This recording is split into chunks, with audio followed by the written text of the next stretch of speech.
Everybody else stays muted. Mayor, it's 4 o'clock. Zoom is on. Tamara, are you ready? Yes, sir. I believe we're ready to go.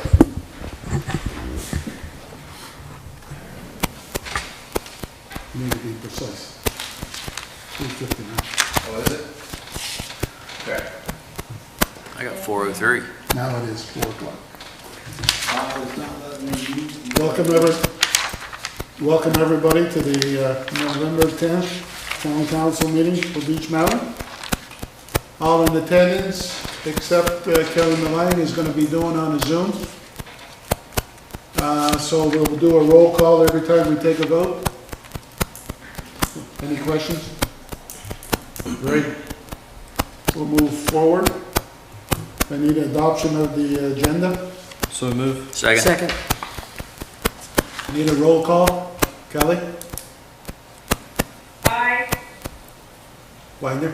Present. Present. Karen? So moved. Okay, pledge of allegiance.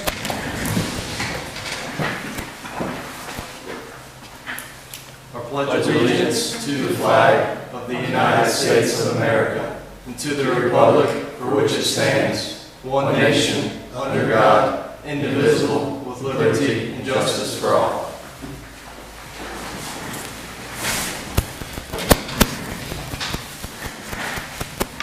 Okay, now all public comments have been logged.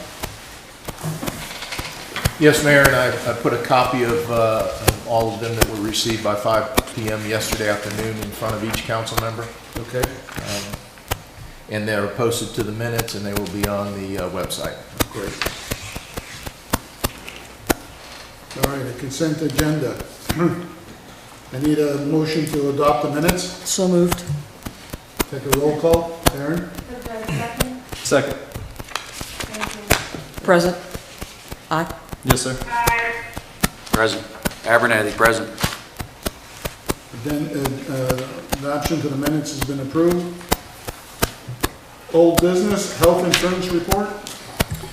Mayor and council, as I promised you back in, I believe it was July, when you were discussing the health insurance, predominantly the employee dependent care contribution, I asked and you granted us the ability to put a employee committee together to review this and bring you some suggestions, some findings from the employees. And we promised it in November, and here it is. The employee work group, they held several meetings, and we also surveyed all of the employees who currently use the dependent health care. And the findings of that survey and those meetings are I'll go over them for you. First and foremost, they wanted to express to you how much they appreciate the fact that you asked them to be part of the solution. They appreciated the fact that they could have some input. There was some lively discussion, obviously some different opinions, but together the group came with some suggestions, and they really did appreciate the fact that the elected officials asked the employees to help out on this.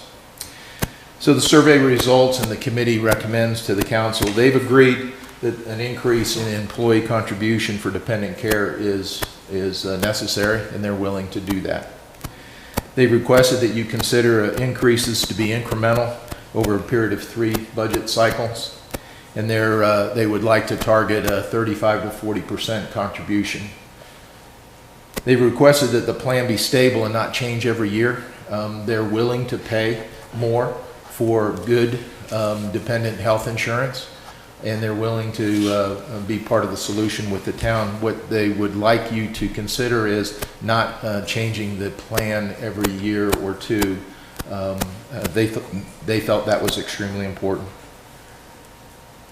And they also wanted me to acknowledge to you that the value in preventative care in this plan is such that it is saving the town as well as the employees money.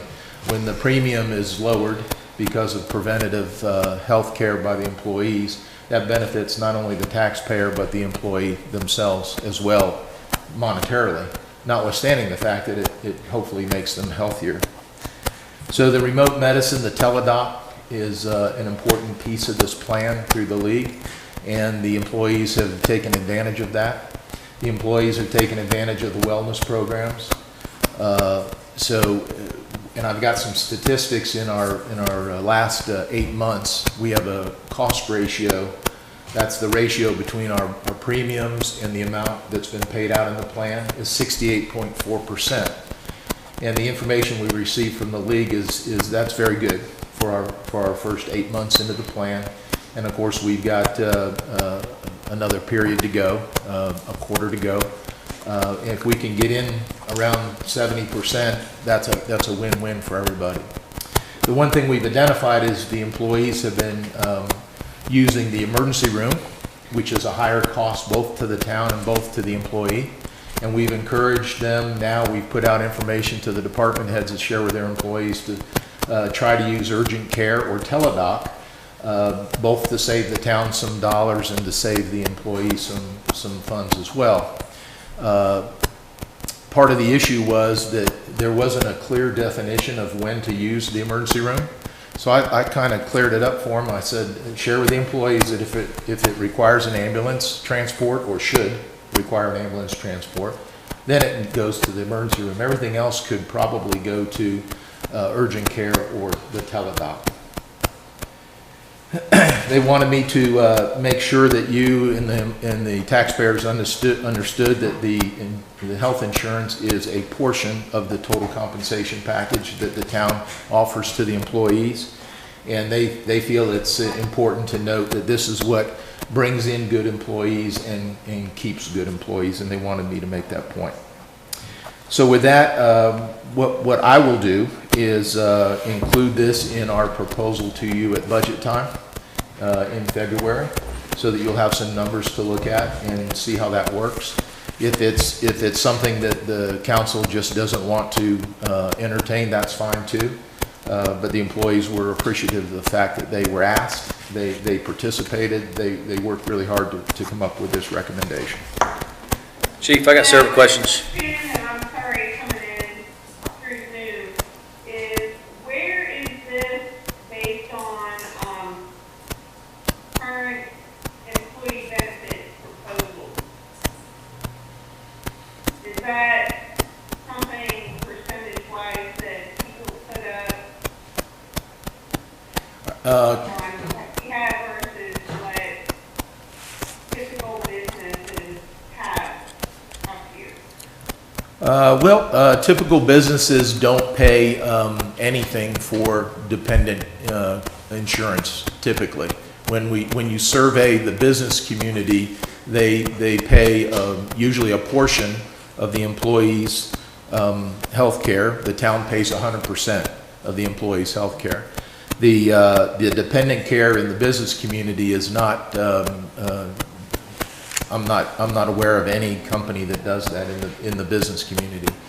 The league does survey municipalities, and we surveyed municipalities of like size to Beach Mountain, and we've got I shared it with the committee. We have a whole list of all the municipalities and counties that report to the league, and they all go from 0 to 65%. It's across the board. And again, what I want to stress here is that that's looking at one piece of the compensation pie, so to speak, and we want to be careful not to focus in on just one particular piece, but look at the entire package. Our goal is to attract and retain quality employees. It's a benefit to the town. It's a benefit to the employee, obviously. So this is something, of course, that you were well engaged in at the end of the budget process last year. We wanted to make sure that we had plenty of time to address this in the upcoming budget. Chief, I agree with the retention and less turnover. And less turnover is employees are going to be more efficient. But to be clear about that 35 to 40%, and also with what the employees have, I think, experienced in the past, 2 to 3, 4 years with their insurance being a roller coaster and not knowing what to expect next year. I think out of fairness to them that we do need to do this in small increments. But for clarity, with what the employees are proposing, is it 100% that the town pays for the employee and 35 to 40% of the dependent? Or is it No. the town pays Currently- 35 to 40% less in the next 3 to 4 years? Currently, the town pays 100% of the employee Correct. cost. What we were asked to look at was dependent care. And what this 40% is, the town would pay 60%, the employee would pay 40. Currently, the town pays 82% of the dependent care, and the employee pays the 18. So that Part of, question coming from Milan, is part of that then going to start negotiating employee-wise to where we get to a middle ground between employees and town on, I'm just thinking healthcare-wise, I would pay half if I could pay half. So I know that you have the commission. Is the commission then starting to negotiate where employees will be in the middle ground with the town? Well, Councilwoman, I don't believe there's a negotiation component. There is no, the town doesn't need to negotiate. There's no requirement to negotiate. The elected officials decide what the contribution, if any, is going to be for dependent health care. So, I feel that with us as, and maybe I'm on the wrong part or something, but, are they getting to a point where there's something that's reasonable between town employees and the town? well, I'm not sure how to answer that. If we go back to July, the town was considering increasing dependent health insurance by the employees at the beginning of the budget year after we had done open enrollment, and that was the concern that would throw things into a mix. So the council allowed me to go to the employees and put that group together and look at it going forward, and we didn't want it to just languish until we got into the same predicament next year. The employees are saying, yes, we agree to pay more. The employees are saying that we would like it to be incremental.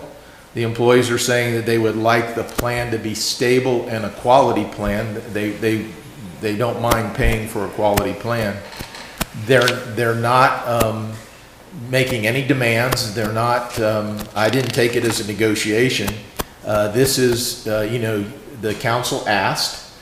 They have told you how they feel, and it will be up to the elected officials to decide how much, if any, that in the next budget process, the town pays towards dependent care. I don't know that answered the question. Chief, how do we secure them? Like when you say secure, since we're elected officials and year to year that changes. Well, and I share that with them. It's, and maybe the attorney can correct me if I'm wrong, but this council can't bind a future council in any of those issues. And the employees understood that. I shared that with them. This isn't an us versus them. This is, they were really pleased that you asked for their opinion. They offered it. They're going to accept what you decide. And they know that the risk going forward is that a new council at any time can do anything they want, either budgetary-wise or in plan-wise. So you can't, there's not a guarantee. But the employees are just saying this is what they would like you to consider. And they have made that report. So I Chief, think that's awesome. I would love to see what's considered, submitted, and I think everybody should be fair on what we're doing and what we're saying. So Chief, what we're looking at for timeline, again, as you had said before, was February. We'll look at it then. Budget time? Well, yes, ma'am, that was the plan. Okay. That we would take the fall to do this group. Right. And then when I prepare the budget for you in February, we will increase the dependent care Okay. in the budget and show it to you, and then have a discussion in February through the budget process, and then eventually you decide what amount, if any, that the town is going to budget for dependent health care. Okay, great. Chief, I still need some clarity. Currently, the Sure. town's paying for 100% of the employee, Yes. Yes. and they're paying 80%, 80. I'm really pleased the employees are part of this because that's our basis. So, well done, Chief. Okay, go ahead. So 82% is the town's paying for the dependents Currently. currently. Okay, so the proposal is, when you said 30 to 40%, what portion of that is the employee? Is it still 100% for the employee? Then the dependent would be paying more? Or are you talking about the employee would be paying 60 to 70%, and then what would be the percentage of the dependent? Okay. Let's take the employee off for a minute, because that was not addressed by the group. This is dependent care. Dependent only? Dependent Okay, care. okay. And that's about 50% of our employees. Okay, And currently, the town pays 82% okay, of the dependent costs for insurance. okay. The employees are saying they'd like to have the town pay 60%, and they will pay 40%. That's great.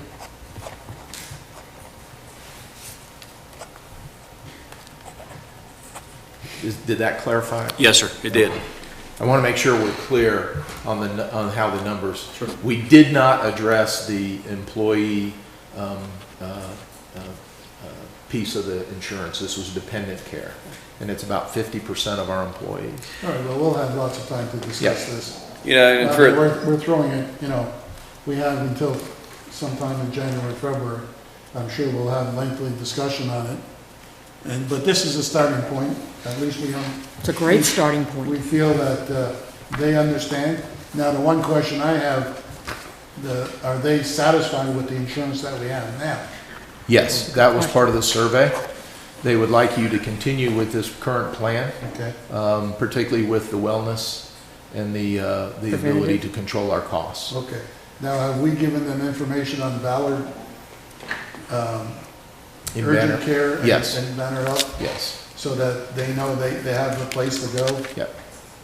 When we stressed that again at the Monday staff meeting, I did with the department heads, because I got the statistics from med costs for the quarter, and I saw where we had an uptick in the emergency room, so I shared it with the department heads. We made sure that they know where urgent care is available and how to access it. Great.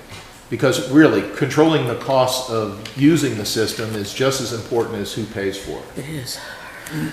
Because I know a few people that have used it and been very satisfied with, My family has used it, and they're really satisfied with it. yeah. so I want to touch bases on this just for a moment. I understand the value of employees, and without employees, I mean, they're the backbone of our company and our town. And as you stated, I do want to dig into this further, because I still think, and I'm probably not going to be the most popular guy with employees when I say this, but I still think that even if the town pays 100% of the employee and pays 40% of the premium for the dependents, that's still a premium program. And I'm not saying I'm against it, but I say it's a premium program. Most companies pay for the employee between 70 and 80% and pay nothing for the dependents. And some companies can't afford insurance and they pay nothing. But as the employees stated, or maybe you mentioned, that we need to look at the total package. So, and I think that's a fair statement, that we do need to look at the total package. And I think, Councilman, the intent of giving you this report in November was not to have you come to a Correct. conclusion today. Sure. It's to get the conversation. We promised it to you and Get to the ball the rolling. taxpayers. We made the deadline, and now we've got some time to digest it and bring in some numbers. Right. We'll have the MedCost League of Municipalities numbers in early springtime for budget, and we'll be able to give you actual dollars instead of percentages. So that was the purpose of today's report. Thank you. Thank you, Chief. I think the biggest thing for all of us, and I'm just saying as Malang, is that it's fair to employees and it's fair to Beach Mountain, which is where I see where we're going on this. And I think that the employees have come up with a good compromise and trying to figure out how to make it fair for the mountain as well. Also, we should have, when we start in February, we should have comparisons, numbers in front of us, Yes. not only for healthcare, but the total. The uptick in business But- and insurance on what we're paying, so thinking about long term. Also the total cost of the package. In other words, what our package is compared to other municipalities, the plus and minuses. Correct. So we can look at the whole scope rather than just zero A in piece. on one phase of it. We'll have that for you. And obviously, it's those numbers, I don't have those today. I have them No, for of this course. year. But we will have updated numbers in the spring, and we'll actually be able to look at dollars as opposed to percentages. It's a starting point. I That's think one of the whole point. smartest things was to be able to, Chief, was the idea of an employee committee. I think that's great. Starting point, and Yeah. move from there. Exactly. Okay, we got to that. Now we go on to your staff report.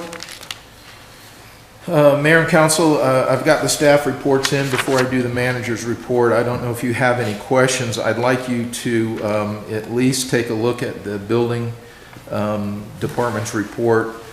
We continue to see an increase in permits and inspections. It's huge. Quite a peak. And that is continuing. We discussed it briefly last month, and I do have a report on the progress we're making. The water usage, we are 34% above the same period last year in water usage. I've explained to you before that I use the number of meters that are turning for occupancy. We continue to see a high rate in both water usage and solid waste, and that's a fairly good measurement that I use to tell me how the town is doing occupancy-wise. And then, of course, the TDA report, again, they've had a banner month. They sure have. I have some questions on the TDA report. Okay? I mean, overlooking her, where she's advertising, I mean, she is doing a great job as far as tours for the town.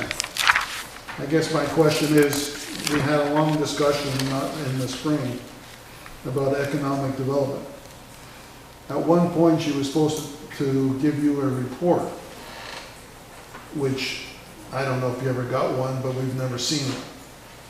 I guess my question is, or a point that I'm trying to bring out is that we see an increase in population. We see an increase in home sales.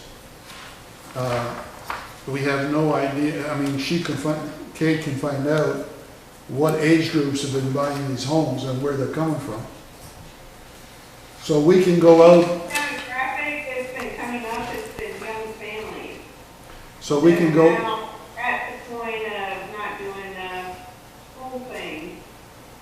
And I sent Chief and, maybe sent Wagner, there's an email out there, there's a Facebook group called Beach Mountain Families, yeah.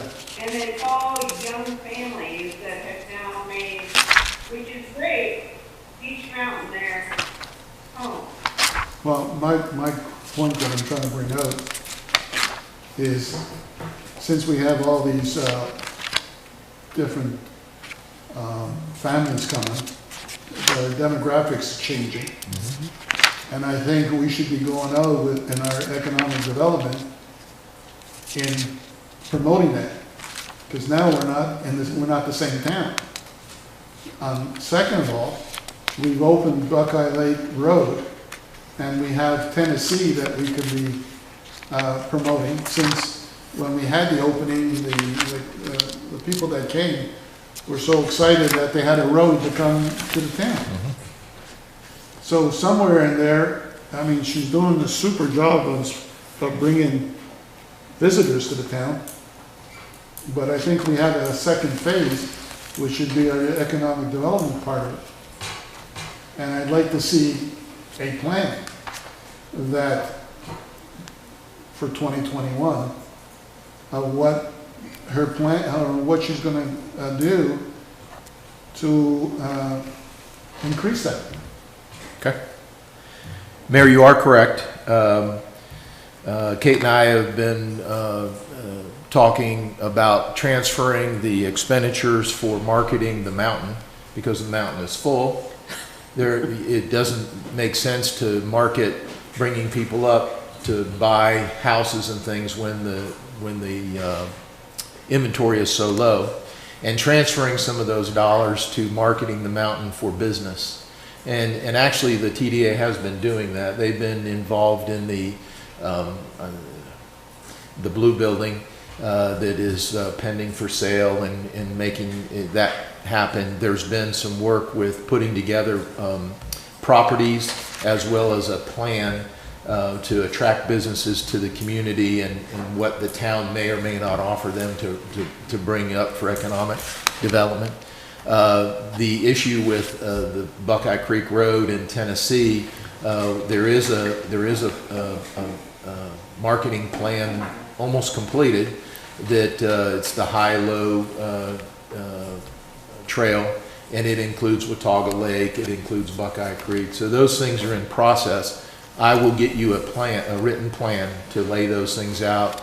More importantly, where we're going, as opposed to, you know, where we've been, our transition. But there has been an acknowledgement that the TDA doesn't really need to spend the money in marketing the mountain, so to speak, for you know, families to move up, because most all the inventory has been sold, but move towards increasing the business opportunities, the economic development as we define it. So I'll get that to you. Well, and I think Did the Chamber of Commerce put together a brochure that's going from top of Beach Mountain down to Watauga Lake? That's the high-low trail that does that. I think it would be good if she included in the report, In the monthly report? because what we're seeing here is strictly what she's doing for bringing people to the mountain. But a little brief update, you know, like you said about the blue building, or what other deals or people she could be talking to. It's just to keep us informed of what's going on. Well, Mayor, we will do that. I would like to not wait a month to give you that report. I'd like to have you something in a week, bring you up to speed, and then we'll include it in the monthly report. We'll have a section of economic development that says what has progressed over the last 30 days. But I'd like to get a report to you soon that tells you what's been done, and more importantly, where we believe that's taking us. Great, works for me. As far as the money goes, Bob, we really can't dictate how they spend their money. That's the whole purpose of the TDA board. Yeah. And they have to spend their money. Yeah. There's legal requirements on Yeah. what they can spend it on. Exactly. I was gonna say, is it Yeah, earmarked we for need to certain make sure we're specific not- areas? Dictating to the board, but suggesting to the board. That's the whole reason we have the TDA board.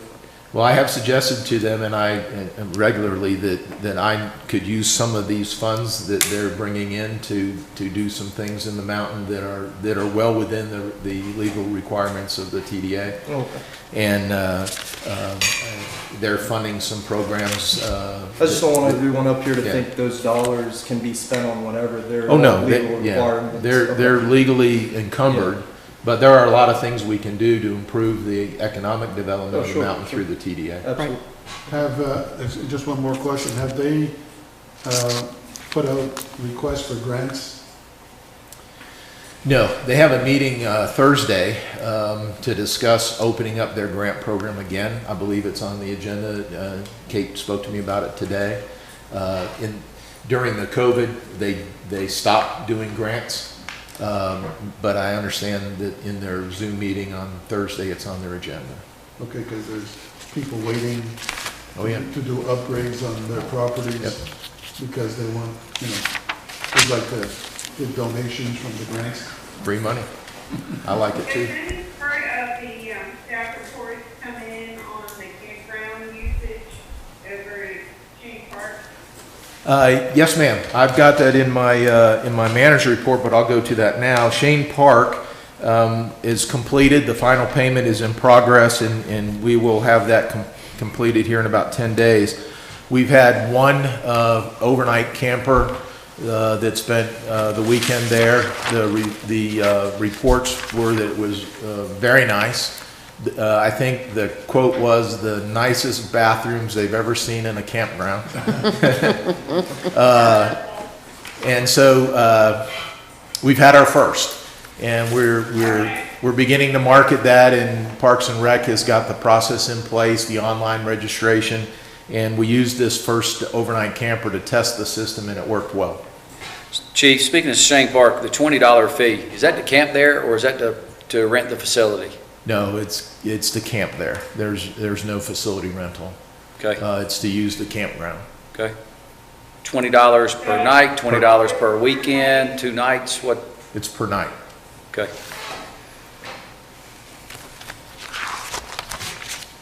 All right. Right? I'm sorry. And fire pit, right? I didn't hear you. Repeat it. No, Kelly, repeat it. no RVs, no. Hookups. Oh, okay. At Shane Park, there are no RVs. Okay. I will send you, I thought I sent the council the rules, but I'll send them out again. Yes, you Okay. did. There's no RVs. The fire pit, the fire pit, if you will, there's one at each campsite. It's a metal fire ring. That is permitted. And then there's the group fire pit down by the lake. Right. Okay. Okay, you didn't ask me, but I'm gonna ask you to look at the financial report.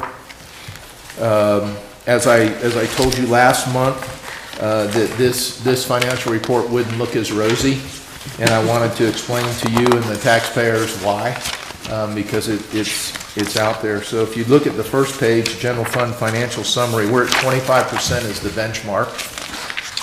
And our revenues are starting to come in. Obviously, they lag because we don't get our tax bills out.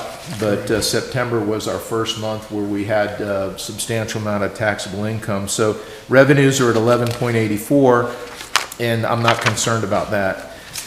Expenditures, which is where we have a great deal of control, I'd like to speak to you about some of those line items that are over budget. We'll start with the fire department. I know that one very well.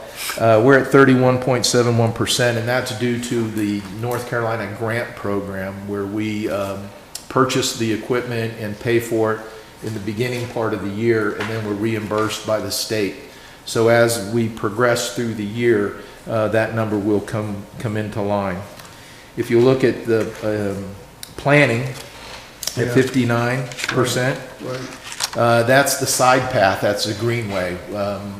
It has different names, but that completed that project, and those funds came out of that department. So that department will be high for a while till we get back in sync, but that was the final payment on the greenway.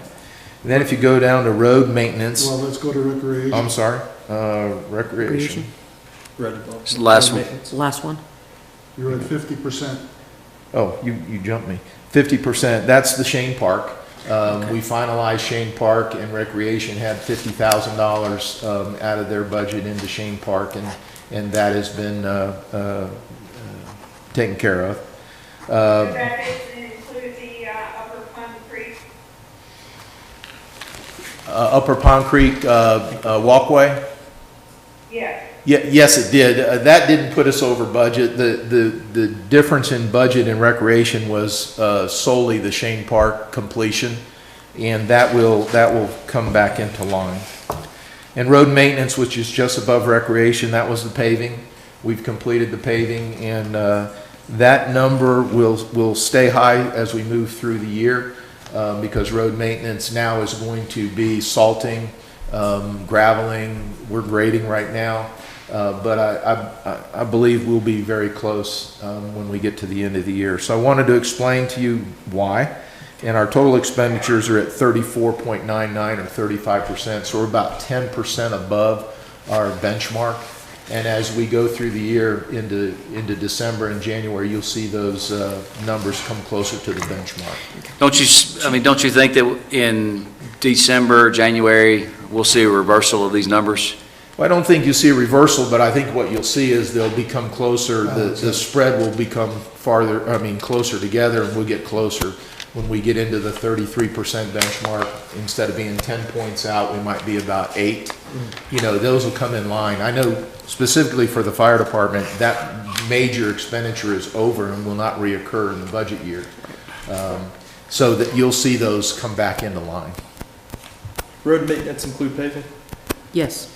Yeah, road maintenance had paving in it. We had, if you recall in the budget, we had 2 types of paving. We had paving that you funded out of the reserve. That was not there. And then we had paving that we did with, Grassy Gap. That comes out of our paving budget. So we did all those early in the budget process. We won't do those obviously in the winter. That's why those numbers bump up. Yes, sir. Okay. Now with paving until spring of next year. We have paving on Charter Hills spring of next year after we do some more utility services. Okay, perfect. Thank you. Okay, Mayor, my report. First, I'd like to bring up Jim Brooks. Can you come on up? Jim Brooks was awarded a Lifetime Achievement Award by the Avery County Fire Association for his 48-plus years of continuous service to the community. They did this on the 5th. We don't really know when Jim joined the Beach Mountain Volunteer Fire Department, as they were using stone tablets and one broke. I'm kidding. Record Chili began in 1972, and we're very proud of Jim's membership, and he continues to be a very active member to this day. He so far has responded to 211 fire calls this year alone. So I asked Jim to come here tonight. I sent it out to the membership. I sent it to the elected officials. This is a big deal. In Avery County, to put in 48 continuous years of fire and medical service to the county through our fire department, I was very proud to be there when they awarded him this plaque and acknowledged him. So I wanted to bring him here today. Unfortunately, it's a remote meeting and we can't have the public here, but I will tell you that I've been in the department a little over 10.5 years. When I got here, Jim was the chief. He has done nothing but help me. He's given 100% every time I've asked him to do anything, and he is the bedrock of our department. So I wanted to bring him here today and congratulate Jim and say thank you for what you've done for us. Congratulations. I have a question. You said that he did 100% of what you asked him to. Has he done 100% of what you've not asked him to? No, Councilman Abernathy, Jim does not freelance. Well, Well, you should know that there are other people too. I spent last week almost every day in Rude Moravian's house, and Rude did the same thing. And with the exception of Wyman, y'all probably don't understand how rewarding it is for what we do. Whatever. And there are others, Jim Hatch and Raleigh Hatch, Tim Holland, John Hoffman, Fred Fogle. They've all put a lot of time in, but we get a lot back for what we do, and we enjoy it. And we wish that the other 4 would join the fire department. There's a place for every one of them. Thank you. Thank you, Jim. We appreciate what Thank you you. do, and we appreciate the fire department. Absolutely. Anytime you look at I Am Responding, you always see Jim's name, That's right. unless if it's during church. And I think he still responds, but most of the time it's Station 1. Well, 211 calls this year is a record, and he's done very well. Congratulations, Jim. Well, the one name we don't see when there's calls out there is Wagner's name. Is there any particular reason on that? You can't make a jab like that unless you're on the fire department. Unless somebody's been whispering. All right, my COVID update, there's really been no changes. The governor is going to modified Phase 3, 2.5, Friday at 5. It doesn't change much, if anything, for us. Our Watauga cases are slowly stabilizing. That's good news. There was a peak, as I reported to you last month. It is reduced and then stabilized, so they're managing that very well. Our boards and committees are still not meeting. That is a part of our state of emergency. That's part of the county as well as the governor's state of emergency. And we're getting some of our boards and committees anxious to meet and do something. So I had Preston notify his group that we're still not having the boards and committees meeting. We do have a Board of Adjustment variance that's been pending, and we're holding off on that because that even adds another layer. It's a quasi-judicial meeting, and it makes it a little bit more difficult to hold. And it's although it's important to the variance proponent and the neighborhood, it's something that we're going to put off for a while. Our wells. Our first well, which was on Pinnacle down by Sage Knoll, we had good results. And I've authorized them to continue the well. They've drilled the well, they've reamed the well out, and now we'll be doing a 24-hour drawdown test. And then we'll do a water quality test. And it's important to note that until we get that data, we really don't know how productive the well is going to be, but we were successful on that well. That's good news. The second well was poor results, and I've stopped it. We drilled down to 800 feet. That project's been stopped. There wasn't sufficient water. The well will be capped, grouted, and abandoned. And the third well, we've moved the rig and we're beginning to dig that well and see if we have any water there. So right now we're at 50-50. And we still don't know on the first well how it will turn out, but it's worth spending more money on to make sure that we have the flow that we'll need for that. And where are you starting the third one? The third well is going to be down on Lower Pond Creek. We've got to put in a road to go up the hill and get into some property that we own. And all three of these wells have to be drilled before we can move forward with the intake project, right? Well, not necessarily. The wells were done for multiple reasons. One, we needed to end that discussion and check the box, I used to say, because that's always been a criticism on going to the Watauga River. Well, why don't you just drill wells? So I authorized, and we talked about it about a year ago, we would drill 3 wells and see what's there. So we're at 50-50. It doesn't preclude us from going to the Watauga River. Wasn't it 2 wells and now we're 3? It was 3 wells. We had funding for 2, but because we stopped the second well and capped it and didn't spend that money, we're going to go ahead and fund the 3rd well. Okay. Okay. Bob, just so I know, how much do we have invested in wells now? Well, this will be $50,000. So by the time we're done with testing, we'll probably have $100,000.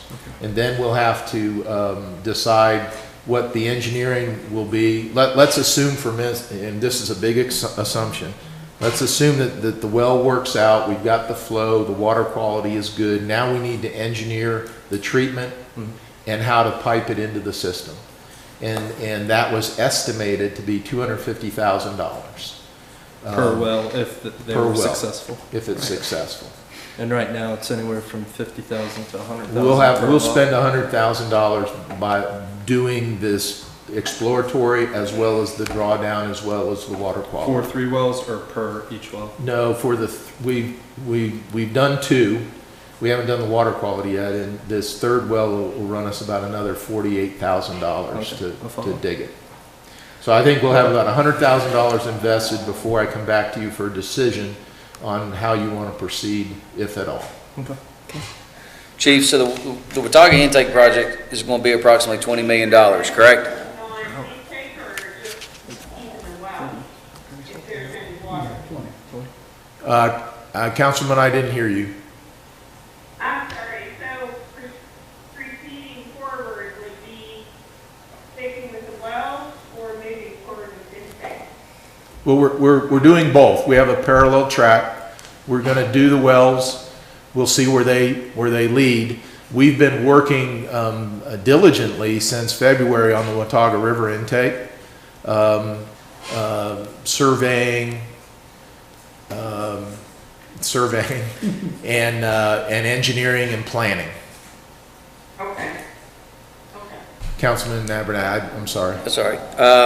The state ultimately said, when the expert came in, that regardless of the amount of drilling we did, how successful it was, that in their opinion, we needed to pursue the Watauga intake project. There's a point where we need to look at the dollars we've already spent, future dollars that could be spent versus what the total project is for Watauga intake, and at some point say we've already invested enough or spent enough, and we're not going to get enough return on our investment. Let's focus our finances and energies towards the Watauga intake project. When will we get to that point? Well, we're getting there soon. That's what the wells were for. The Watauga River intake is progressing, and we're on schedule, and things are moving along. That is not going to be a short-term project in any sense of the imagination. We've got political issues to deal with. We've got legal issues to deal with, engineering, notwithstanding the fact that we have to fund it. And if you recall, I'm bringing that to you soon. We've hired a consultant to help us. You saw Dale Sheeper's presentation last month. Then now we're going into how to finance and what kind of debt we can do and what are the options on how to pay for this. So it's all coming together. It's all going to gel. We agreed that we would do the wells to either find water or check the box. The wells were never intended to replace the intake. If you recall, this would be a supplemental or buy us some time. Right. And there is a return on investment analysis that has to be done, and we're quickly approaching that point. We first have to know, is there water there, how much water is there, and how much is it going to cost to put it into the system. That gives us, for basis, that gives us how many, what's the cost per gallon to put it into the system. We'll be able to have that analysis. It's not going to ever replace the Watauga River intake for long term, and we have to continue working towards that direction. If bad news would be we spent the money and got no water out of the wells. That would have been the worst case scenario. All right, we're 50-50, and I'm hedging my bet here, but I think this one well is going to pan out to be probably worthwhile. I don't know. The 3rd well may be good, may not. We just don't know. I can't give you that return on investment analysis until we know if there's water there and what it costs to get it into the system. So let's just say hypothetically that 2 out of the 3 wells are successful. And let's move down 10 years down the road, or however long you think it may take for completion of the Watauga intake project. And I don't know if we need to discuss hypothetics, but the wells, if they're producing water today at a satisfactory level, just say 2 out of the 3 wells, or 3 out of 3, doesn't matter. Would they be a secondary source for Beach Mountain? And then if these wells aren't producing enough water, that we would take out of the Watauga?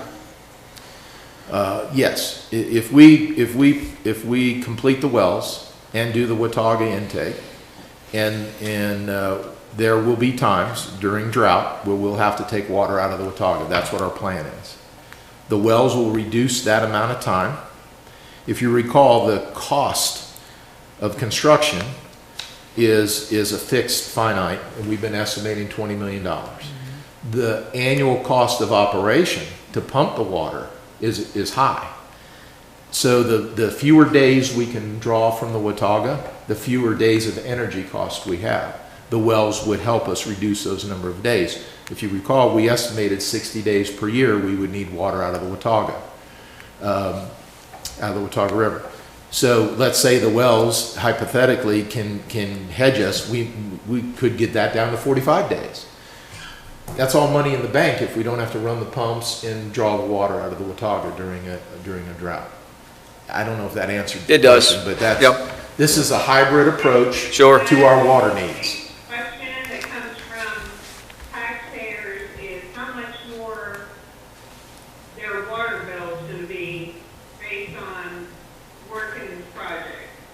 So I'm somehow wider going, okay, so if we can try and mitigate some of these bills that are coming out, then it's better for everybody. Correct, and that's the whole point, is to try to meet our water needs at the most economical cost, economical model, and I think that's why the hybrid, Councilwoman, is the best way to go. Pumping water out of the well is cheaper than pumping it out of the Watauga. So the cost to the taxpayer was presented last month by the engineer. Right. Correct. So we have those costs, we know where we're working from, and I know it seems sort of convoluted, but all this is falling in place so that when we get to the point where we collect all this information and data, we present it, and then you make those decisions, what to do, how much it's gonna cost. And that's why we're putting actual numbers together. I think next budget cycle, we should try and look at the water bills and see, maybe there's a way to try and figure this in. Because based on the report, maybe there's a way to figure in $35 extra per month. I don't know, I'm just throwing it out there. Well, Councilwoman, you're correct, and we will look at those incremental costs each year to get us to that point where the system is self-sufficient. And the fewer assumptions we can make, the better we can address the actual dollars, and that's what we're trying to do, is eliminate those assumptions. But we also have to check the boxes. Yeah. We have no choice. We have to do the wells. We have to, Because we're gonna be confronted with that situation. correct. And if we don't check the boxes, it's gonna come slap us in the face anyway. Correct. So- That was our due diligence from the state. So there is no discussion as far as the cost of the wells until, if we're getting water out of it, then that's one box we're checking when we go in front of the people that are opposed to it, that we've spent the money to do whatever we need to do. Not only does that put us in a better position with the state, but that helps us with, if we have to present in that time that's coming. politics. That's correct. Yeah. So, I Get mean, the state behind us. there is no hypothetical. It's simple. We have to do it. That's correct. I agree, I totally agree. And we do have the report that says how much, if we do get to Watauga, how much it's gonna cost every resident. Correct, We did the report on it last month, correct. so we know what it is. We're putting everything together in the plan so that you can make a educated decision on where we go and how much it costs. Yeah, it's just really tough sometimes where you have residents, I mean, if you look at water and switch bills, we are some of the highest, and I'm trying hard to not make us higher than the highest. Well, That's all I'm saying. well, you gotta remember, as far as the sanitation, that's completely out of our control. The dump, you know, Good point. the dump is the one that dictates what we're gonna have to pay per tonnage to dump the garbage. So there's, That's exactly true. That's exactly true. So if that's we nothing- make water shut down, then so there's nothing we can do about that. But I still say that we're in the type of situation where either we're gonna pay for the water or not have any. True.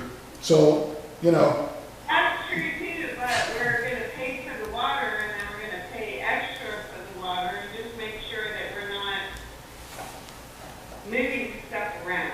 That's all I'm saying. And I should be quiet. I'm Bernadette. I'm gonna be quiet. okay.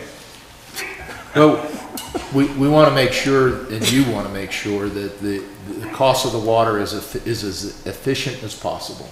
And that not only is building it, but running it. And, you know, the maintenance costs and the operational costs have to be taken into consideration. Absolutely. But I think what you If brought, we pay $130 a month for sanitation and water, then when we start to increase this stuff, and I get it, let's make sure it's reasonable. well, you can only be as far as what our costs could be. But I do agree that if, with these wells do pump, and instead of using 60 days, it would be 45 days or 43 days, well, that would definitely reduce our costs. It's a substantial reduction. But I also think it'd help I us, agree. it'll also help us with the people arguing on the other side of the fence. So we can say, you know, we're only using 16% or Yeah. 14%. They think we're using it every day. Exactly. And we're only using them for 45 days or Yeah. 40 days, whatever During we're the lucky. Yeah. So, again, my point that I'm trying to bring out is we gotta check the boxes Yes. and we gotta follow the path, wherever it takes us. Simple. And the good news is, one well was good, so we're Yeah. 50/50. Yeah. Yeah, That's the exactly. good news. Thank you. Yeah. Thank Water, I'm sorry. Are we Thank you. done with that? Oh, yeah, thank you. Water sewer work, it's winding down for the winter. We're gonna resume in the spring. We're gonna, the contractor is gonna be doing some service lines and small projects until the weather gets to the point where he can't. He's moved out of the staging area. I would like to publicly thank the resort, particularly Ryan Costin. He gave us the use of parking lot number 4 for the entire project. He asked us to be out by November 1st. We were. He's going to allow us, hopefully, to come back in the spring. That was a game changer. By having the staging area so close to the project, we got a lot of work done. The contractor got a lot of work done because the distance was shortened. And we need to say thank you to Ryan specifically. Road reflectors. The council asked me last month to look into road reflectors. I told you that we could not find a vendor. I was given a vendor to check. Lo and behold, that vendor is available to give us a price. He's not available to put him in. The cost is high. It's $40,000 to do the road reflectors. I don't have that in the budget. Even if you did tell me to move forward, I could not get them in this winter, which kind of makes it, you know, not feasible to put them in for the spring. With your permission, I'd like to include this in the budget discussion for next year, so that if you want road reflectors on those roads, I can include it in the budget. You can have a discussion. If you told me to do it today, I can't get them put in by winter. I've got to wait till after the winter. So Can we look for another vendor? they're impossible to find.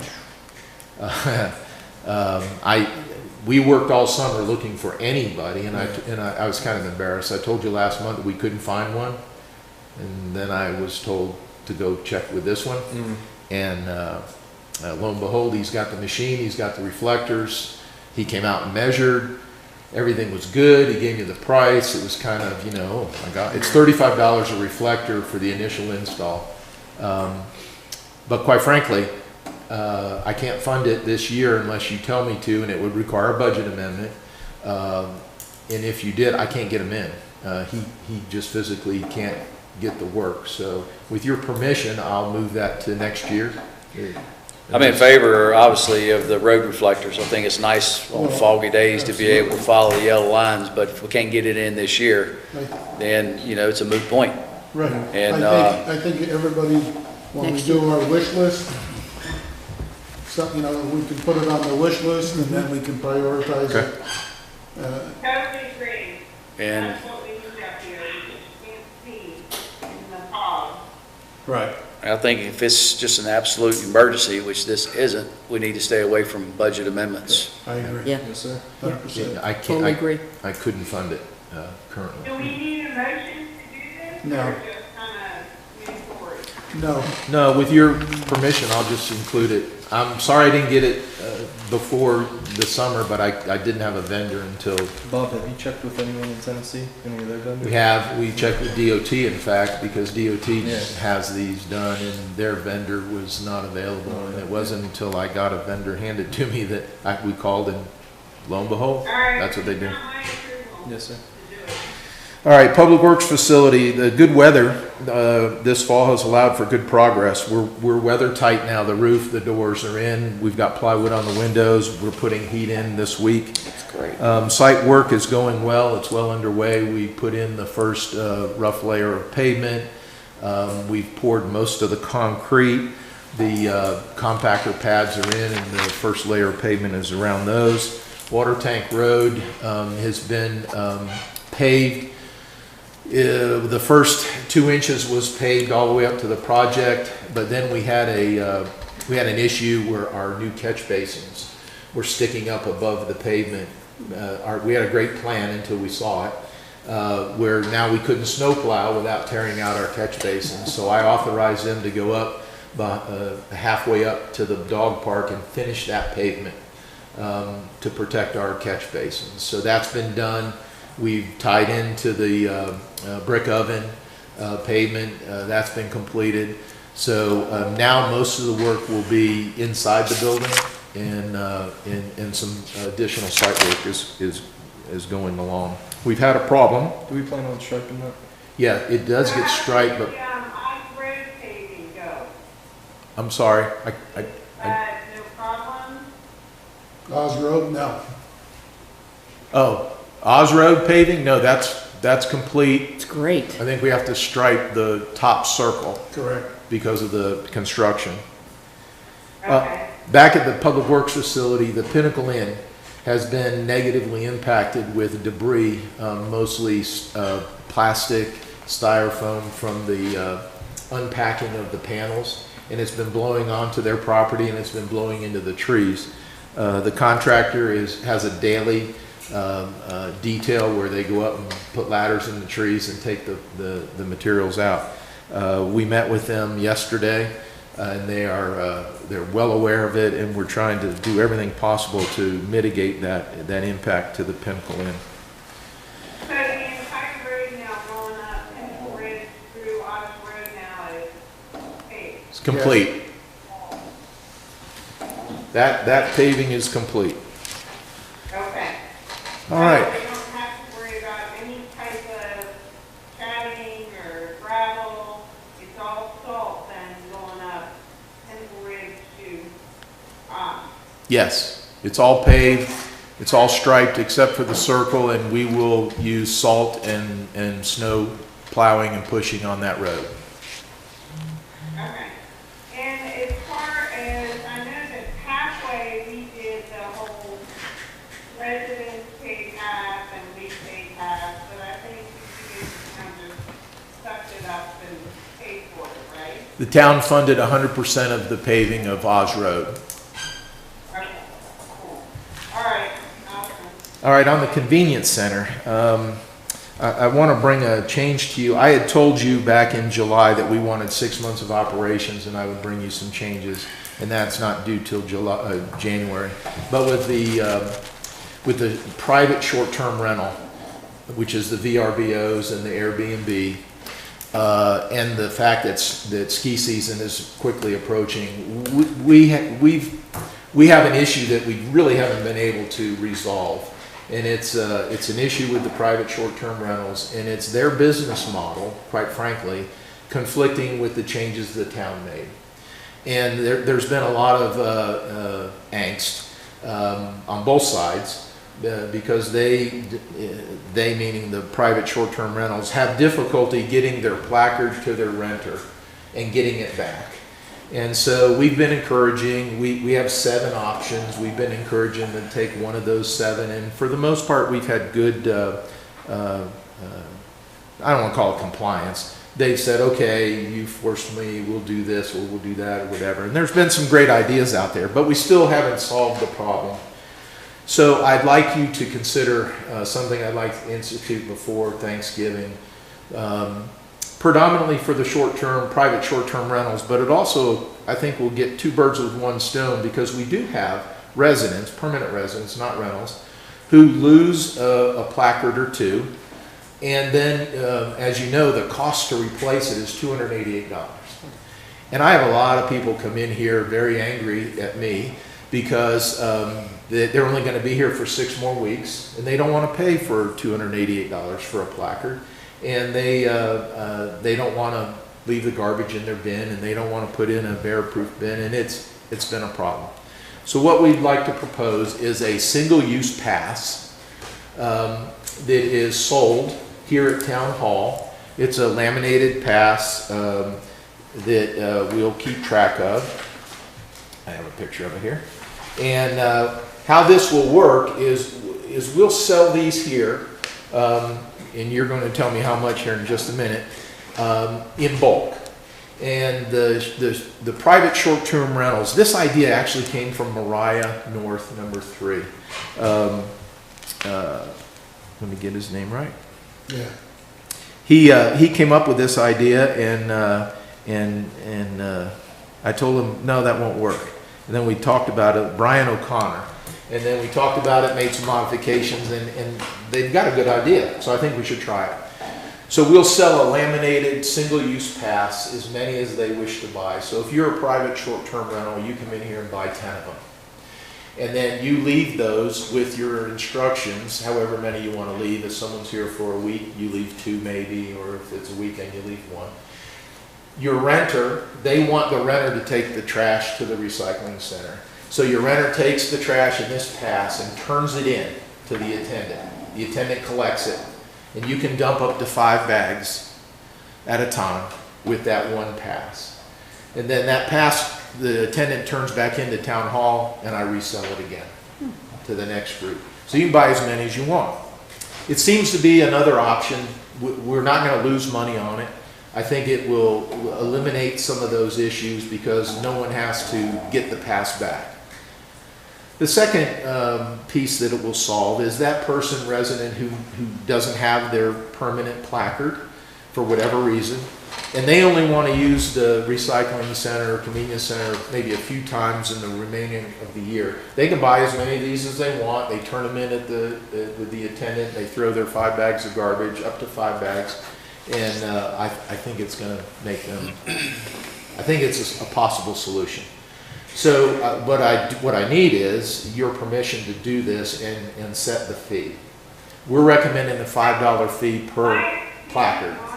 I've had so many people come back to me about this.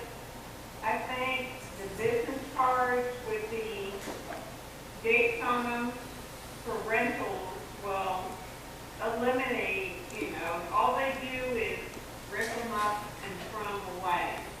If we try to take the, get Charlie to take the plastic placards, that's going to get lost. I mean, it's going to get lost. And then our third option is if we do $1 a bag, then who's going to take the money? And where's the money going to go? How is it going to be set up? So I'm just giving my, my 5 cents. Give her another A pill. little business card, it's got a date on it from a vacation rental. Seems to be easier if they pay for that than doing all that other stuff. Well, I think the problem, Councilwoman, of taking a a paper pass with dates on it is, the town has no control over that, and you can make as many of those as you want and give them out to as many people as you want, and then we lose financial control over who accesses the site. I believe this. I agree with that. I do that. I think that's a good point. But if they come to town hall and buy 60 passes for $2,000, No, then we're still paying our tipping fee. well, but that's not the point. We want to charge them $5 or $10 or $7 or whatever. So if you bought 10, I'm recommending $50 for $5. Who's gonna charge when somebody rolls in, who's gonna take that money? No, you gotta buy it from town hall though. The town hall You're not handles the buying the money. placard from the convenience center. No, we'll sell those. Okay, We'll sell those beforehand. okay. We'll sell those beforehand to the private short-term rental group. We're recommending $5. Talking about a $1 bag per fee. no. I'm willing to give it a shot. We need to implement something for ski season, or it's What gonna be a what do train they, wreck. what do they cost? When we're done, it's about $1.64. Okay, so you want to charge $5? $5? Well, I want $5 for 5 bags, I think that's fair. So, up to 5 My bags. question is, who controls the 5 bags when a pickup truck has 20 bags from all the college kids? That's what I'm wondering. I mean, this is a convenience center on the way off. Hang on. So we either charge them when they pull in, or we do these business cards that says for the next 7 days, whatever, they can dump their trash. Employees don't need to be handling money. No, we Well, don't. we're not going to collect cash. We're going to collect, the idea is to collect this laminated tag and put it in a box and then turn it in at the end of the day. Charlie's not gonna collect it, so we need to figure something out on rental. I think $7 would probably be a little bit more feasible rather than 5. And I agree with what Councilman McCarty said about, I think, let me back up, I think $5 is not enough. And secondly is, I agree with what Councilman McCarty said about, trying something rather than nothing. But at the same time, Right now is that people don't want to go back to drop something off. They don't have to. so As council members, you need to figure out how to collect that money and keep it at the convenience center. They don't have to go back. They're going to leave the tag with Charlie. And then Charlie's going to turn them into town hall. Miss Kelly, See, that's your problem, Miss Kelly, the visitors aren't buying the pass. The VRBO people are buying the pass and giving them to the guests, if that makes sense. Okay, all right, that makes sense. So, All right, that's- you Tell me if we've got a disposable pass for VRBO, and then we've got the pass that goes back to whatever. I think the $5 is reasonable. My only question would be, Chief, like Vice Mayor Cardy said, if you have a bunch of college kids that would come in Yeah, I mean, and have a pickup it's an truck full enforcement of, issue, but yeah. Well, I mean, we does slows Charlie down the bleeding. take- Yeah. We've does Charlie take a printed pass? on the back, it says single use. And I'm sorry I'm not there, because I was just on my Facebook, hold up. There you go. You have to realize that 5-bag limit. now vacation rental. Yeah, but who's going to control, It's an enforcement issue. who's going to control it? That would But it's be- better than I mean, nothing. a lot of times, and I'm not trying to throw anybody under the bus, but a lot of times, they're not even checking tags. So, Well, so you want them, they're not checking tags and they're not gonna check bags. So to me, So we need to make sure every vacation rental is paying on the way off the mountain. so I think somewhere down the line, either we charge them enough that we don't have to count bags. Well, let me say this, Mayor. The lack of enforcement or the improper enforcement is not a reason not to do the program. That's an internal issue that I need to deal with. I think the program and the 5-bag limit was so, it made it fair to everybody. It provides an option. What's to- the, And it's an option. how did we come up with the math for $5? Just so I'm aware. $1 a bag. Dollar bill. That's what Is that what it costs us? Or? I've got no rhyme or reason for it. Dollars per ton, Um, just household garbage. I think the $5 is, in my opinion, reasonable. If you make it too high, then I'm gonna hear people come in here, oh my gosh, you're charging me too high. If it's too low, we lose money. And there's a counter argument here. A taxpayer who's paying the monthly solid waste fee of $24.70 loses their placard, and now I want to sell them 10 for $50. Single use. Their argument, and I'd have a tough time defending it, would be, I've already paid. You should be giving me something for free. I mean, replacement placard for free. I've turned those down religiously. And I've got a fairly good response. But I think the $5 I said on that was, it was reasonable, we could cover our expenses, and that's how we came up with the 5 bags. So when you lose a placard, from the aspect of what you said, I agree. What I don't agree with is that, in my opinion, the complaint that I've heard is that whether it's short-term, long-term, when folks go out of town, they don't want to have to drive the placards back to the house. Sure. And I think that they need to change their business model. They're already paying taxes on trash collection, and they spend $1,000 and they put in a bear-proof And we container. offer that. And we So, offer that option. if this works, Right there, it's one of those things. What are we in agreement for $5? Yes. Hey, Yes, Consensus. Are you in agreement for $5? I am. You Yes. agreement for $5? on, Winder, you agree with $5? yes. $5. we need to think about that's a good that idea. as council members, And it provides another option. dollars Huh? Do a motion. per year. Do we need Do you need a motion for this, Chief? I don't, you want a motion on it? to have the schedule fee? I'll need to add it to the schedule of fees, so a motion would be appropriate. I'll make a motion. Second. You need to take a roll call. Correct. Karen? Yay. Yes, sir. Forget your stuff. Winder? Abernathy, yes. Sorry, Mr. Abernathy? Yes. Kelly? $5, you in? I didn't hear it, what's this for? For the extra tag, $5. Oh, okay, yeah. Okay. Yeah. Motion carries. I'd say if this doesn't work, then we need to go back to the tags, the original system, unless somebody comes up with another idea.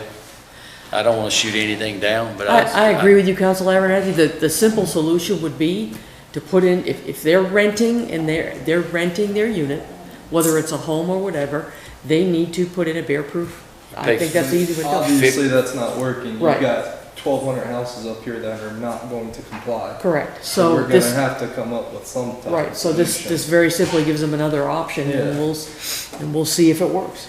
Well, this came from the private short-term rental group at Mariah North 3, and I think it's worth trying. I think so Sure. too. I agree. I think it's worth it. All Agreed. right, All right. anything else in the Oh, report? I've got a lot. Town Services Planning Group, we talked to you last month about getting the staff together to plan for the future if the occupancy of the town is going to stay at a high level. We've met 3 times. We're meeting once a week. We're collecting data now and developing options and recommendations. So we'll have a report to you on February 9th is the date that I've given the staff. Back to short-term rental regulations, we've received a number of complaints over the summer of neighbors upset about short-term rentals, noise, parking, garbage, things like that. We don't have an ordinance to regulate short-term rentals. I know it's been discussed in the town in the past. Is this something that this council is interested in? that you want me to look into, or would you rather have it at a planning session later on? But I get calls maybe once or twice a weekend on Mondays about it. What's the question? Do you want the town to look into an ordinance or zoning regulation to define and control short-term rentals? Well, Predominantly parking, noise, occupancy. Councilmember Lorraine has a statement on that. Well, right now, we have an ordinance as far as noise. Correct. 10 o'clock, even though some people think it's 11, but it's 10. So we already have that. The point is that if we find them, I mean, the police department have to, I know about the complaints, and I know the police department goes over and tells them to be quiet, go around the corner, and they're making noise again. So there has to be some more enforcement. I guess the whole question is, as many regulations we come with, if we don't enforce them, then to me, they're just waste on paper. So, I mean, how can we regulate parking? If a guy's got, if he's got 10 people staying, you're gonna have at least 5 or 6 cars. So what are you gonna tell them? You can't rent to 10? Well, most zoning, short-term rental zoning regulations have how many people in per bedroom and how many people you can have. There are some legitimate zoning issues where you can control that type of thing. I'm only saying, do you want us to look into it, or are you satisfied with the current ordinances we have now, and does it require more enforcement on the noise issue? We don't control excessive parking, and 2 of the complaints we received this summer was, cars were parked illegally. I can send the police department out there, to be honest with you. We're not going to tow the vehicle. We're going to ask people to move them. But it impacts the neighborhood, and I've had people call and say, why isn't the town doing something about it? If you're interested, we'll address that over time. Did they get a citation? No. Let's review the current ordinance before we make any adjustments. We don't have a current ordinance on short-term rentals. comment, and thank you, Mayor, for being very peaceful. So I wrote up, my first thing was, happy birthday to the United States Marine Corps. 24 years, 75. Congratulations to Simbra Stellar. Oh my God, I can't imagine. I want to let everyone know that I do read all of our public comments, and that the comments come in before town council meetings. Didn't call I for these actually comments read yet. them, and I read them the entire thing. I put full faith in the current town manager, who I ran on and said, I'm putting into position.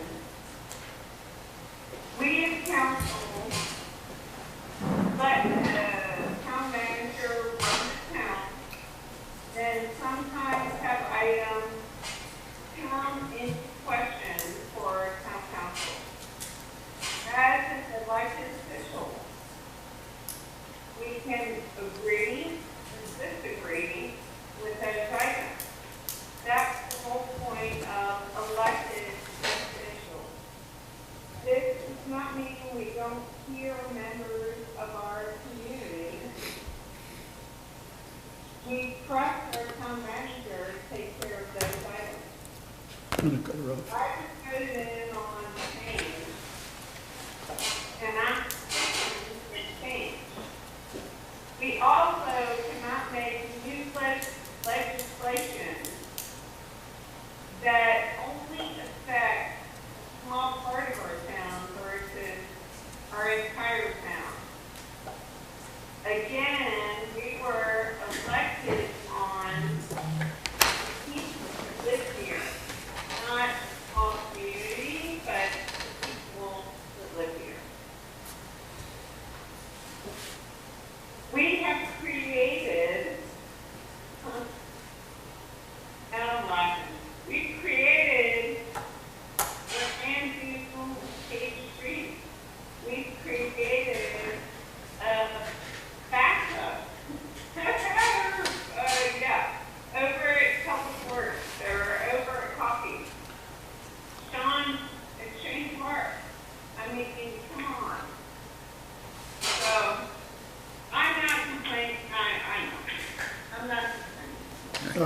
So- we appreciate your public comments. And what we're gonna do now is we're gonna move on, and we're gonna let you get some sleep. Mayor, I've got 3 other things. How's that? Go ahead, Chief. The Parks and Rec Department, as well as some departments, are planning to host a Christmas holiday parade on the 23rd at 4 o'clock. And it'll go from the resort to the town hall at 4 o'clock. It's in the planning stage, but it looks to be something unique and something that's going to be bigger than we thought. And my job is to make sure the mayor and the council attend and participate. So we'll have fire trucks, police cars, public works, the resort's putting in some vehicles, Parks and Rec will have a float. We'll have a place for you, but I need you to pencil that in on your agenda. What date is that, What's the Chief? date? It's the 23rd, December the 23rd? yes. Okay. At 4 p.m. And we'll follow up with more information on that. And Barry's Santa Claus? Is that what that is? Well, it's hard to have a Jewish guy as Santa Claus. So, Santa's on his way. Yeah. The convenience center will be open normally tomorrow. It is Veterans Day. There will be no curbside pickup. Wednesday route, which is tomorrow, will be picked up on Thursday, and we posted this to the website. And last thing I got is tomorrow's Veterans Day. Please, let's honor our veterans. Absolutely. Thank a current service member for their service to our country. There's nothing more important than what they've done for the Absolutely. United States. Absolutely. And Mayor and Council, that's the end of the report. Well, it's been an interesting meeting. Mr. Abernathy, you have public comments? Just a couple comments. In regards to some of the comments that we received and questions and concerns on the fire pits, Chief, how frequent in the past couple months have the fire, a particular fire on Hornbeam, how active has it been in the past several months? It was very active until a citation was issued. Okay. And it seems to have dramatically curtailed. There's still been complaints. However, each complaint we send the police officer 1 or 2. And in every instance, the police officer has failed to find either smoke or smell. There's been no violations since the citation was issued. Okay, so there's been no violations. Correct. Okay, thank you. In closing, I just want to bring to light everything that this council has done within the past year. You walk outside your house, you walk outside the facility, you drive down the road, and we used to see cans alongside the road. We used to see trash alongside the road. We used to see leaves alongside the road. We used to see the grass wasn't cut. I know there's more important things than this, but as Councilwoman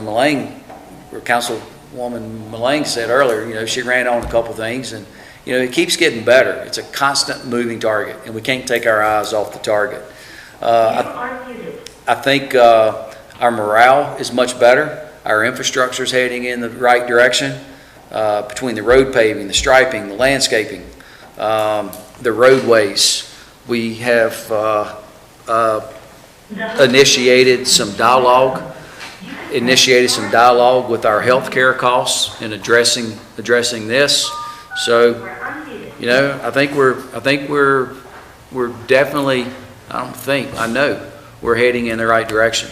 And not everyone's going to be satisfied with the decisions that we make, but I think the general consensus of the folks that visit here and our stakeholders are hopefully well pleased with what they've seen. And I can contribute this council to it. I contribute Bob Pudney and the employees. Everyone's got a stake in this, and it's showing. So we've got to continue with the progress. So thanks to all. I had one other. That was it. Thank you. Mayor, Councilwoman Mullane is not on the Zoom meeting now. I don't know if that is an issue. It's okay. Yes, sir. I don't believe there's other business, so we could proceed. We still have a quorum. we could attempt to contact her back or let her attempt to contact us back. Call her on speaker. But you can proceed with the meeting since you still have the board. Okay. Mr. Cardy? Yeah, paying attention to details, as Widener, like Councilman Abernathy said. It's really showing across the whole board, from the start of town to the end of town, and it's a really nice, fresh approach. And we said we were going to do it, and Bob, you're doing it for us, you know, and your team you have. So thank you to that. The VRBO, I'm glad we're not just ignoring them, because it can be a hassle. And I'm glad we're trying to tackle it before ski season, because it's going to be a disaster if we don't. And then I have a question on the holiday decor and possibly a suggestion.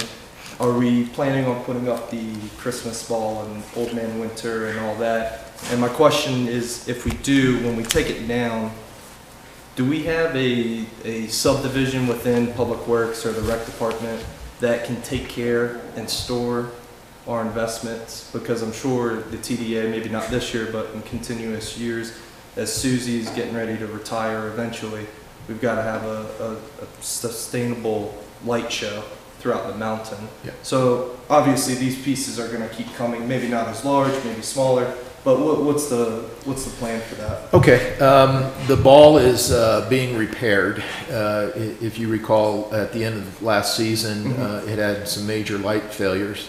That's being repaired by our own Riley Hatch. And it will be installed around Thanksgiving time, which is the typical time. It'll be here at Town Hall. Old Man Winter, we've been asked by the TDA to move it. Where it was before was behind Fred's banner. So we believe we found a location at the new Greenway where I think the mayor calls it the bus stop. If you're looking at the bus stop to the left where the power pole is, so that it would be a much better place. That will be installed Thanksgiving time as well. Okay. Super highly visible. We pay for a storage unit up at Elder Storage for all the Christmas decorations, not the ball and Old Man Winter. They're actually housed at the sewer plant because it's a big piece. We're moving that down to the sewer plant. We've put in a greenhouse for Susie's plants. She wants to maintain them over the winter. And next to that is an abandoned, fairly big shed. We're moving all the Christmas things there. They'll be inventoried. She's given me notice more than once that she will not do Christmas lights next year. She's had enough of it. So we are in the process of coming up with a plan to maintain that tradition and have that done by probably town staff. And I'm looking for a person in town staff that I can assign that detail to. So that, hopefully that answers your question. The ball will be taken apart and stored either in that shed or at the water plant with Old Man Winter. It's a substantial investment by the TDA and the town. There's a substantial cost to all the lighting and decorations and things, and we're going out of our way to improve upon that storage and have a plan going forward on how we're going to keep the town decorated. Okay. Yes, sir. Ms. Gagne? I don't have a whole lot to say. Widener or Councilman Abernathy has pretty much said everything that I feel. We've accomplished a great deal so far this year, but there's a lot more to do. It is a journey, and we're on a path, and we're on the right path. We could not do it without Chief Putney's leadership and the town working together, and that's the common denominator that I've seen since we've all been in these positions, is we're all working together. The second piece of that is that for all of our new families and all of our old families, it's important that you all realize and understand that we are your representation. So we do read every email that you send. We respond as best that we can. If you do have concerns and problems, we recommend that you contact us or contact the town hall, and we do everything we can. Of course, we can't please everyone. That's what we'd love to do, but We try to come to the best compromise that we possibly can. So please understand that we're here for you. We're your servant leaders. You've elected us, and we're here to listen for any concerns and problems that you have. And there's been so much growth on this mountain, and the mayor is correct. There's been a shift and a change in what we're seeing. A lot of young families, a lot of new families, a lot of younger faces. I'm sure Vice Mayor Carty could tell us in his family nights, he's seen a substantial lot of more, an increase. All you have to do is drive by stone walls and places when you're coming up the mountain, and they're packed full with folks for dinner. So that's a good thing for Beech Mountain. So we're moving in the right direction, and everybody has to work together to do it. That's all. I do. You? I got another comment that I like to make. It goes along with what we've all said about the growth we've experienced. I'm sure that Vice Mayor has seen that, with his numbers. I surely hope he has. Wish all the businesses up here success. But I think we need to be proactive and begin looking for a secondary site for our sanitation, somewhere that's going to be on the other side of the mountain. We look at the numbers are up 34%, and we need to be proactive and look at a secondary site so that when the time does come, whether it's 6 months from now or a year from now, and we can't handle the amount of sanitation at this one facility, it's already, on most weekends, it's a bottleneck. And I think that we need to do something to spread out the cars that come in, and also make it a little bit more convenient that we just don't have one center, because we're going to outgrow this center. You thinking the new one? Or the old? In I'm thinking of a smaller one that's in a secondary location, In addition to. in addition to what we currently You think have. we're gonna outgrow the? I think so, just with my experience, I think that, what we have now is it will work short term, but, as I said, it's a constant moving target, and I think that what we're going to experience with growth in the town is going to be our infrastructure, i.e., water, sewer, and our sanitation. We're addressing the water, and we need to address the sanitation, so it doesn't come back and say, I wish we'd been proactive and looked at this a year ago. We need to think forward. And on behalf of Councilwoman Elaine, she has had an allergic reaction, so I hope she gets some rest tonight. Talking about sanitation, we can keep an eye on it, but we have the new compactors, and the whole facility is being changed. So I think we keep an eye on it. Obviously, if it becomes beyond of our control, we can look at other sites, but I don't think that's something we need to. Our convenience center has done an amazing job with the restructuring and just a few things that have, the changes that have been made. The Bears aren't happy, but with the changes that have been made, with the growth that we've had in a very short period of time, it's been amazing. And a lot of people are buying bear-proof, Sure are. You're seeing them all over the town. Yes. It's unbelievable. Yes. How is the signage going to work for the convenience center? As far as entrance and egress, will they take the water tank road, or will they continue to go up through Public Works and exit out of Water Tank Road? No. The entrance to the convenience center is up Water Tank Road. Okay. Toward the same entrance for Public Works, and take the second left. Correct. And it will go past the attendant building, past the two compactors, Yeah. to the recycling, and then it will exit out by the retention pond and back out by the fuel pumps, Okay, and go. and back out to the towards- parkway. Okay. So you have an option to go back out Water Tank Road. It's not convenient, so Yeah. we are going to better improve Plan on that exit. Doing some type of signage for Water Tank Oh, Road? yes, For, yeah. Okay. Yeah.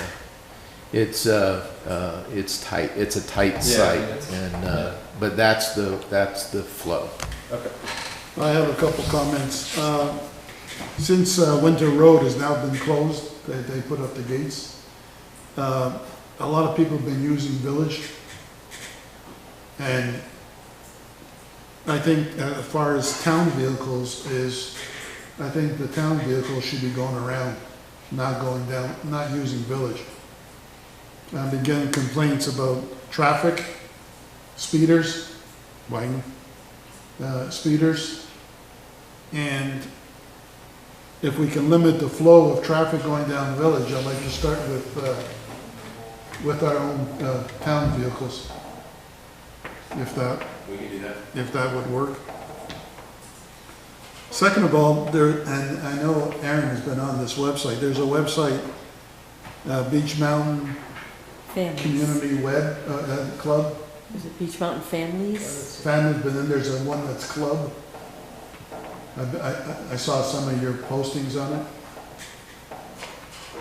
But there's one gentleman wrote on there that his insurance went up. That's on the families. Because our rating went from a 4 to a 5, I know. And there's been a lot of comments on there about our insurance, and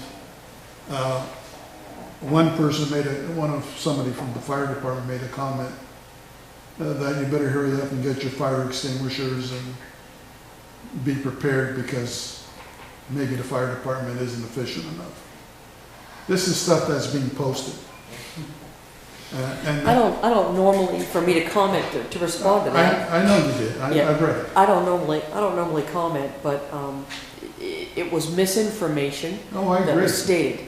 So that's why I made the comment that I did.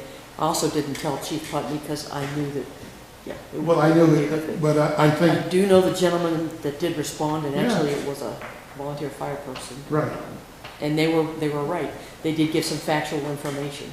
So I think what we have in that scenario is, and I know Councilman Lang also, we go on and we'll look and listen and we'll watch, but we very rarely will make any comments on that. Seems to be a lot of our new people that are Well, on that. and, you know, our world is busy with misinformation. Sure is. I mean, you can't read a newspaper, watch TV, go on websites.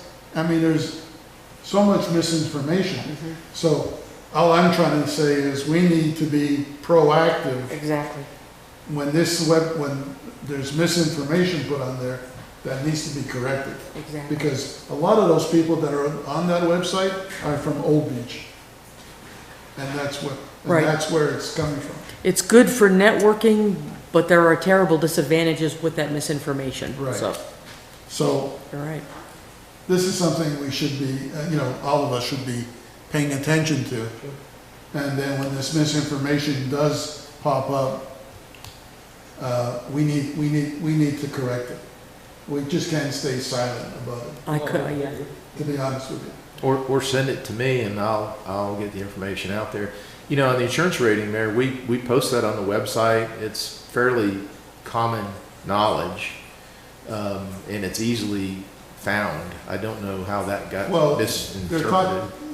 where it's coming from is that when we did that report, training became switched from a 5 to a 5. That was the building department. Right, but that's what they're quoting. Right. Yeah, okay. Yeah, I see what you're saying. That's what they're quoting. It's training. It has nothing to do with the insurance information. But that's where that information is coming from. And then they put it in ink. Right. Yeah. So this is all I'm saying is this is the kind of stuff that we need to be on top of. Sure. Because otherwise it's just, it blows way out of proportion. I think our town has been the most transparent with everything Oh, absolutely. than we ever have been. And the networking for things like help with contractors, someone that is exchanging furniture or has something it's a wonderful thing, but the misinformation is not. Especially in this environment. I mean, Yes. it's just rampant. Absolutely. It's just unbelievable. That's all I have. I need a motion to adjourn. I make a motion to adjourn our meeting? Second, Yes, sir. all in favor? Ah. So be it. Aye. So I got fussed at, I think, by some of your friends. And I was coming down, and I looked at, I put my truck in third gear so I can save my brakes. There's a stop sign down there. And I looked, and she was, you need to slow down. And I'm looking at the speedometer. And I'm doing 25 I know, miles you an know hour. what to tell. It's like, I just, You know, I looked up at my seat. 4 years old, I never